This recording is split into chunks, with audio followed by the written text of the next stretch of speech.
Hey, did you ever get the sneaky feeling that something's going on behind your back? That there's things going on, maybe in government, that you just don't know about? Well, our next author has been experimenting with that, has been investigating, and has been writing. My name is Vin DeQuino. Our next guest is Nolan J. Reynolds. Nolan, let's talk writing. Thanks for having me, Vin. I am amazed at what you've done here. Well. An incredible book about what happens behind our back. Tell us a little bit about Bilderberg. Well, yes, the title of the book is Bilderberg, Ultimate Control. And basically, I was told actually to start writing. My wife had suggested that I start writing because of some of the simple writings I wrote in cards and especially occasion cards and so on. And I sat down and I said, writing. And you first wonder, what can I do this and so on. I sat down and the words just started pouring out. Well, this is anything but simple writing. Well, this is a real intricate story about what may be going on behind our backs in big government. yes. So, in your own words, tell us, what have you created here? What is this book about? Well, it's kind of interesting. When I started writing, I basically relate to how things were, where we are, and where we're going. I have a firm belief that the billionaires have been running the world. The Bilderbergs, let me explain a little bit about what the Bilderbergs are. They're about 130 members that meet every year. They don't announce it. It's until maybe about a month beforehand. Different locations around the world every year since 1954. Bilderberg was the hotel in a little small town called Oosterberg. And it was 1954, May of 1954, where the first meeting. And you'll be astounded on the list of members that attend these meetings. And I believe they have a firm grip on what is going on. So this is organized control? Yes. Yes, wow. Absolutely. Organized control. But the interesting part about writing, I just want to step back a second and talk about writing, is basically I just really referred to how things were, like my growing up in a small town and talking about how wonderful things were growing up, playing with the neighbors' children outside instead of, being indoors nowadays, playing video games and so on. Yeah. So, nowadays people don't even know their neighbors practically. And the kids are inside instead of outside playing kickball or, getting crazy because the ice cream man is coming down the block or something like that. Yeah, so, the good days. Yes, absolutely. So I refer to that, and I almost feel a little bit sad that our children nowadays don't know the upbringing or the lifestyle that we had back when I was growing up. So we've lost a lot of that family tradition, Yes. neighborhood tradition, Yes. community tradition. Absolutely. I believe they should bring back the blue laws, where on Sunday That's no right. business Oh, I open. remember those. Right? Absolutely. The only thing that was open was a hospital, emergency services, and things like that. We had a lot more closer ties with family. Everyone was forced to spend time with the family on Sunday, and so on. And now, going back into the things I write about, I was very intrigued, and I always have been intrigued, and I mentioned this in the book, about the Kennedy assassination. I was 4 years old when I saw that. And having visited Dealey Plaza myself, Dealey Square, I was just, the place looks frozen in time the same way I saw it on television when I was a young boy. Now, you're maintaining that the Kennedy assassination was not simply a man who decided he was going to kill the president. That is 70 to 80% of the people in America believe that, and you know what? I mentioned the word conspiracy in my book one time because as soon as you mention the word conspiracy, people think, oh, it's far-fetched, it's nutty. And Russ Baker, another author, that he was an investigative journalist that interviewed 500 witnesses in a 5-year period, confirms that there is a shadow government controlling everything. Shadow government. Yeah, a shadow government, regardless of who is in the White House. So the presidents are being controlled by, I these believe, are the people with money. So money talks. Large money. I'm not talking about millionaires. I'm talking about billionaires. Nolan, I'm going to ask you a question. Yes. Should I be afraid? Well, you should have an open awareness. They say there's power in numbers, and everyone should be aware. They shouldn't just sit in their backyards barbecuing and just going into. They should be aware. They should investigate. They should not listen to mainstream media because it is controlled by corporations. You're not getting the true information that you should be understanding of what's going on. You should research for yourself. So someone is making major decisions for us while we sleep and barbecue and play. That's correct. That's correct. There are meetings every year that these things take place. So tell me about this book. Now, this book is somewhat fictional. Yes. But based on fact. Okay.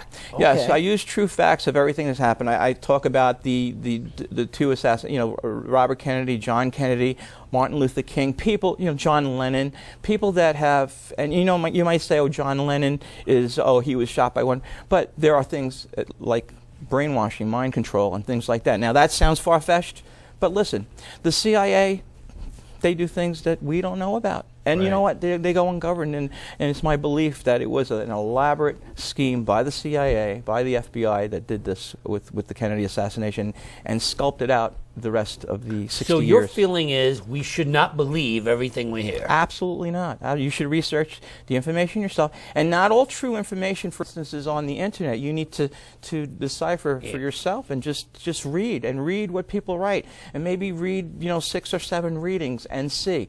If 3 of those or 4 of those readings have the same information, then you can.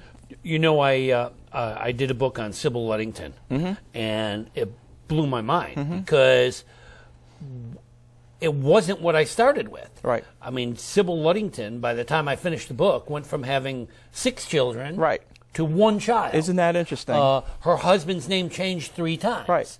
And we were celebrating this woman, having parades. Right. Anna Hyatt Huntington built a statue on Lake Glenida to honor her. We have a stamp.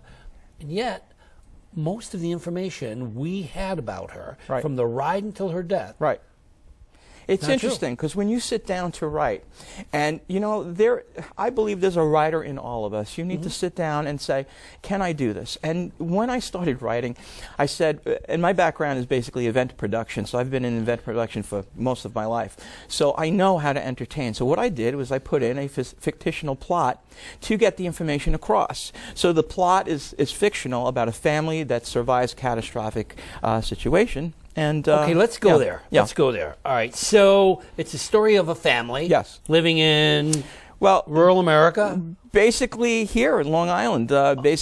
Most Long Islanders, actually, I should say, the Long Islanders that have migrated usually from the 5 boroughs out east.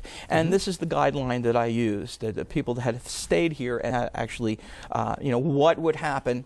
Like, I don't know where you were in 9/11, but I remember in 9/11, I was like, where do we go? Oh, when that happened. So it was quite interesting. So I have this family that encounters a situation. Dave Napoli is a computer analyst, and one day he gets a phone call from a longtime friend that he went to college with, John Hughes. Very smart individual. Things don't usually go well with him because he comes from a poor background.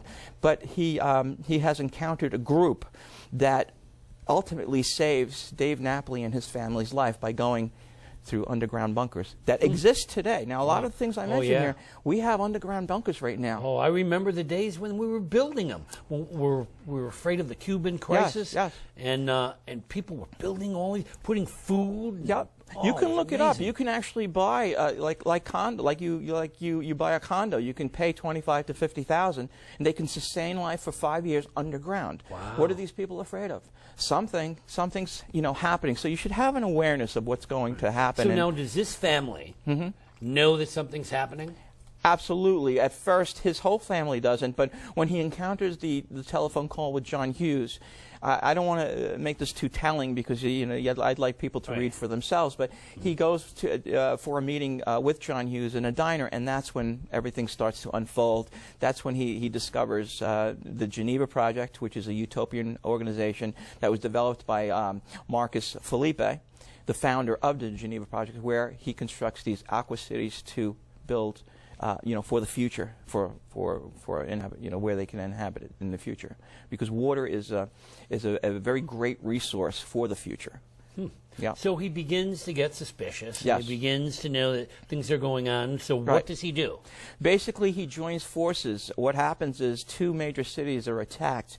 Who knows, who made the attack, but generally we believe that it was government-based that attacked two cities, and now revolution starts. Now, because Dave Napoli has met John Hughes, he helps him actually develop the Geneva Project through his computer analyst skills and so on. Now, again, the Geneva Project Yes. involved... basically the building of aqua cities and where people can live, because there's a problem that has come up in recent years among the Bilderbergs, among the meetings, is the overpopulation problem. What to do? Now, there's a lot of speculation that they're going to try and minimize the population through disease or through catastrophe and whatnot. We've had these speculations, and it's coming up more and more. In fact, this Friday, I don't know if you know, but it's a big date in regards to the Mayan calendar where it ends. Yeah. It's supposed to be the end of the world, so right? who knows if that's going to be? You don't want to. Here's the thing. You don't want to go off on tangents where you think that you start talking crazy. We have a tendency in this country to, as soon as you hear the word conspiracy, oh, it mustn't be true. It's false information. It's not. You really need to research. We know for a fact that Oswald was not the lone killer in that. The Warren Commission had members in that investigative committee that actually despised Kennedy. It doesn't make any sense. And why would Robert Kennedy be killed as well? Why was Oswald killed? Why was Ruby killed? It doesn't make sense. This is to hide information. And the records are sealed until the year 2029. In October, I believe it was 1993, the period for releasing that information was extended by the president that was in the presidency. And you're saying this was all bottom drawer. Absolutely. They knew what was Why happening. don't we know the information? And why aren't people outraged about finding out exactly what happened? Why are the manipulators constantly diverting our attention elsewhere? There was after the movie JFK, Oliver Stone's movie JFK, there was an investigative committee that went on for 4 years and was shut down by the Clinton-Bush administration. Why? I mentioned that in my book. There should be some further investigation, and there should be closure to the JFK. We cannot go forward in this country unless we know what happened to John F. Kennedy. He was a great man, I believe, and this has nothing to do with being Democrat or Republican or anything. It's about our lives. It's about our future. And so these people who are controlling are bipartisan. It doesn't matter. But they're there. They Very actually wealthy, exist. Yep. They're wealthy. Very wealthy. I'm not talking, like I said, I mentioned earlier, these are not just millionaires. These are billionaires. These are people in an exclusive club. It's top 10 people of the world that control. It's the oil industry, the banking industry. And this is not new. This has been going on. Yes, for the past 60 years. Wow. Now, there's a lot of other factors as well, as far as many believe that the currency will be changed in this world. In this country, excuse me, I should say. Just like the euro was changed in recent years, they are planning to change the currency. According to the book, is there a happy ending? Well, yes, I'd like to think so. I don't want, I don't want to be too telling on the book, but yes, there is a happy ending, not what people might think a happy ending is. Right. But we know there's a change coming. We know there's an awareness that there's a change coming. Is his family in trouble? Oh, yeah, every family is in trouble. If you're in the world today, things are, there's a Somebody culmination. is making decisions for you while you eat and sleep. And they have a place to go when things happen. They have those underground bunkers that they, the president is safe and all the wealthy is safe. The people that have to worry are the people that are living hand to mouth, the people that are struggling. I dedicate my book to the people of the industrialization era. In other words, the people after World War II. The hard-working people. It was a great era. The blue-collar workers of America. And I mention these people in my book. And being a child and having these people in my life, I was honored to know these people. I also dedicate the book to John F. Kennedy Jr. because, wow, having your dad taken away like that, and that salute Oh yeah, oh yeah. I Everyone remember. remembers that. I mean, I remember sitting in front of that TV, Yep. glued Yep. to that, wondering. Even then, I wondered who actually did this. Mm-hmm. Yeah, You know, everyone did. You know, Everyone did. You should visit Dealey Square. And I just want to make one mention. Everyone talks about the media propaganda words like the grassy knoll and other things. Right. I stood behind that fence at Dealey Square, and I looked down at where the president passed. Now, there's a decline. You're talking about 50 feet. Now, I have experience with rifle. I've been part of rifle clubs growing up and so on. So anyone with some experience could have made that shot. wow. It was a very easy shot. And to clear it, you know, you have a powerful organization like the CIA. They can do anything, and they go unmonitored. What happens if they're making a decision that is obviously illegal, that isn't exactly for the benefit of the country? Who monitors what they do? Yeah, because it's a secret society, basically. Exactly. And there's no one Right. watching over them. No one's higher. And you're saying that they control the presidents? Yep. They control everything. Everything, absolutely. Wow. I believe pretty it was scary, it Nolan. really is. I believe it was a message. The assassination of Kennedy was a message that was sent to future presidents to say, better listen to what we do. I mean, you wonder, we have our first black president, you wonder, you know, when he was elected, you're like, oh, there's a possibility that he could be assassinated because, why hasn't he been? Because he's listening to them. Oh, wow. Wow. That's what I believe, but that's my own belief. All right. Well, you know, you're the author. You Yes. can believe what you want, Nolan. Absolutely, absolutely. All right. So, how does he go about finding out what's going on? Well, John Hughes briefs him, and in the process of getting briefed, a situation occurs that plummets him into this major story that he's like, wow, I really didn't want to know about this, but now that I know, I could help mankind. And he in does. this book, what does he do for a living? He's a computer analyst. He's Analyst, very so- intelligent. He works for a very, high tech computer company that basically what happens is through the Geneva Project is they do exactly what's going on now. Now this is pretty scary stuff. You talk about super beings. Right now, that is being produced. I don't want to mention any names, but there's a corporation that actually converts cruise ships to cities, aqua cities that go out about 12 miles into the ocean, away from in international waters, so they don't have any any country. And this stuff's really going on. Absolutely. And I woke up one night, and I mentioned this in the book. I woke up one night, and it was about 3:30. One of those situations where you wake up out of a sound sleep and the TV's on.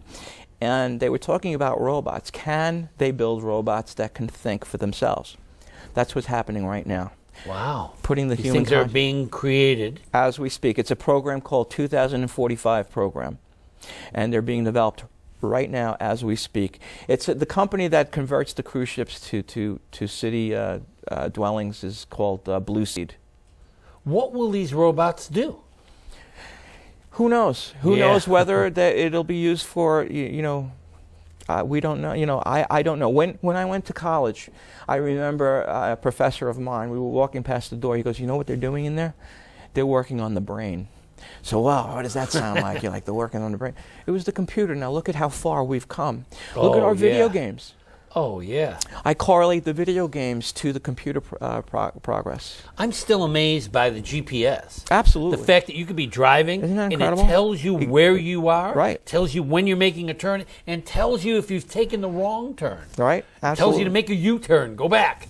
You just This reminded me. freaks me out. You reminded me of something else that's happening right now that no one is really aware of. They're called RFIDs, radio frequency identification devices. Basically, what these devices are, they're being, right now as we speak, if your passport is expired, they're in your passport. What RFIDs are, like GPS, they know where, whoever has that passport, they know where you are when you're out of the country, and all the information about you, your social security number, your name, everything about you is in this. Now, So it's a tracking device. a tracking device. Now, it's projected, many conspiracists feel that through fear, they're going to get these RFIDs in the tips of Big human brother. beings. Yeah, watching you. Look at the cameras that are out on our streets right now. I mean, even though I understand the concept behind speeding, but by doing one thing, they were also getting something else. The Patriot Act was formed that way, fear. Oh, now if you open up a bank account, they know everything about you. Then the Military Defense Act, where anyone can come into your home at any given time without provocation, without any reason, and without a trial, and they can imprison you indefinitely. It's just scary, scary stuff. We just, the technology that So is they out there. not only know where we are, they're controlling. Ultimate control. Ultimate control. Absolutely. Not And interesting. that's now. Tell me about the Bilderberg. Now you said the Bilderberg is a hotel. Yes, that was the first meeting of these individuals in 1954 May, a Dutch town called Oosterburg, as I mentioned. And So this is not a name you made up. no, Bilderberg. no. The hotel, you can go there today, and they're still there. But it was the original meeting place. Yes, the original meeting place was in that Dutch town. Now, and do it the meets every day. players change? You're talking 60 years. So Of course, obviously people die. the people who were involved 60 But years there ago are children, are and older there are, dead. Yeah, they're world leaders usually, political, business leaders, influential figures. I can give you a list. You can actually look at the list online. You can actually see who the list of people, who the players are. So we know these people Yes. who are controlling. And media is invited, but they're not allowed to report on the meetings. Wow. Isn't And that they control the media, so they can make sure that happens. correct? All right, Nolan, tell me about yourself as a writer. Where, when, how do you write? Well, I Do you have a basically... little hole in the closet where you... It's kind of interesting. That's funny, Vinny. I sit down some nights, and it's exciting for me to read. Like, my next book won't be on this. I'm working on my second book right now on what's happening, and in fact, with the horrific situation that happened on Friday. After Columbine, I vowed to write about bullying, and that's my next book. I'm in my fourth chapter, and now we have another school shooting. I'm trying to stop that situation from occurring, and I know there's debate on gun laws and whatnot. But anyway, getting back to how I write and so on, it's exciting. I actually get excited. Because I've been in the event production business, because I'm all about entertainment, I sit down and I go into this imagination world. And it's funny, when I was writing this and I was following the family around the 27th chapter, I couldn't wait to get back into that room on that desktop to find out what was going to happen. So it was I mean, that's what some writers say. The best thing about writing is that you're the first one to get to find out what happens. Right. Yeah. Isn't that great? Oh, yeah. Oh, I love it. I love it. It's true. It was funny, I was doing a writing lesson with a group of students recently, and this big boy started crying. I said, "Hey, you okay?" He said, "No." And I said, "Everything all right?" He said, "I'm writing about a boy whose brother was killed." I said, "Oh, that didn't happen to you, did it?" He said, "No, it happened in the story, but I mean, it's good. I'm making me cry." That is very funny. And that's true. It's true. I've got to say, I think my favorite part of the book was reminiscing about everything and really just trying to get back to where life used to be and how it's changed and so on. Yeah. So, will it ever get back to where it was, Nolan? listen, that is up to the people. It's not up to one person. Even though in this book my publisher makes it sound like one man can make all the difference. Yeah. It can. I believe that it's a combined effort of awareness, of knowing what is happening, and I think people are more aware today than they used to be. I don't think we're as blind as we were, during the Kennedy assassination and the years that followed. And it is frightening when you have things like school shootings. Absolutely. And you want to say, okay, well, from now on we're going to do this, and we're going to stop it. There's gray areas. There's what gray can areas. you stop? Yeah. And how much can we actually control? Absolutely. I agree. You don't know, and it's up to the will of the people. It's all about the human race. But there are some changes that can be made, and Absolutely. hopefully if we can get the people better. thinking and moving in the right direction. There's power in numbers. We can make a difference. Exactly. There's 7 billion people in the world, so. Wow. I mean, that's really what it's all about, and it's the will of the people. We can't be run by the oil conglomerates and the banking elite, and that's what's happening right now. So now you have a publisher. Yes. And great guy, by the way. Great company. Wonderful. He became practically my mentor. Yeah, yeah. he that definitely. is what I happened. talked to him, and he's wonderful. What about revising and editing? Oh, let me tell you something. I wrote this story in 9 months.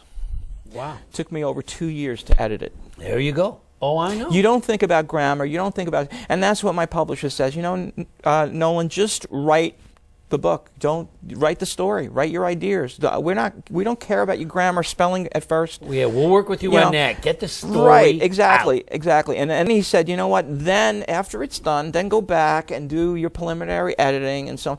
My God, I think I've read the book about 40 times. I know that feeling. Right. That you have to do. What I tell writers, it's not writing a book.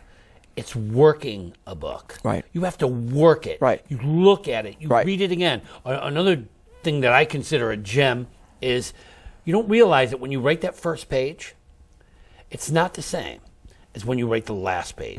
When you get to that last page, you know things you didn't know when you wrote that first page. So that's when you go back and you start all over again. You read and you have that. Does this make sense? Does that make sense? Does this you have flow? that foresight that you didn't have before. And it's when I got my first review on the book, it was really interesting because I wanted, whether it was a good review or a bad review, I didn't want just tell me, that it's great just because you read it and that's what I want to hear. So now we have some bad news.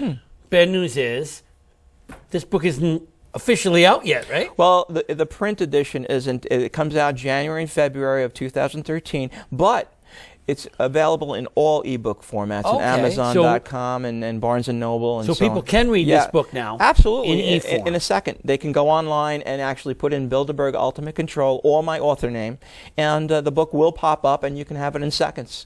You know, it's what the first review that I got says that it was a very fast-paced story. It's a page-turner, which I was pleased to hear that, and I'm going to use that information to write my second book. So you've written a good book. That's well worth reading. A little scary, but worth reading. Yeah. And you have had an opportunity to meet Nolan J. Reynolds. You've had an opportunity to think, and now you have an opportunity to read even more about what this man is trying to tell us actually exists in this country. Nolan, I cannot thank you enough for being with us today. Thank you for having us. I look forward not only to reading the rest of this, I read most of this, but I had to hurry up. Absolutely. And I'm looking forward to your next book about bullying. I agree with you. Yes. Bullying is almost as scary as this billionaire power control. Well, thank you for joining us. Thank you for being here. Thank you for having me. Again, Nolan, I cannot thank you enough I appreciate for it. sharing Thank you very much. your expertise with us. Thank you for joining us.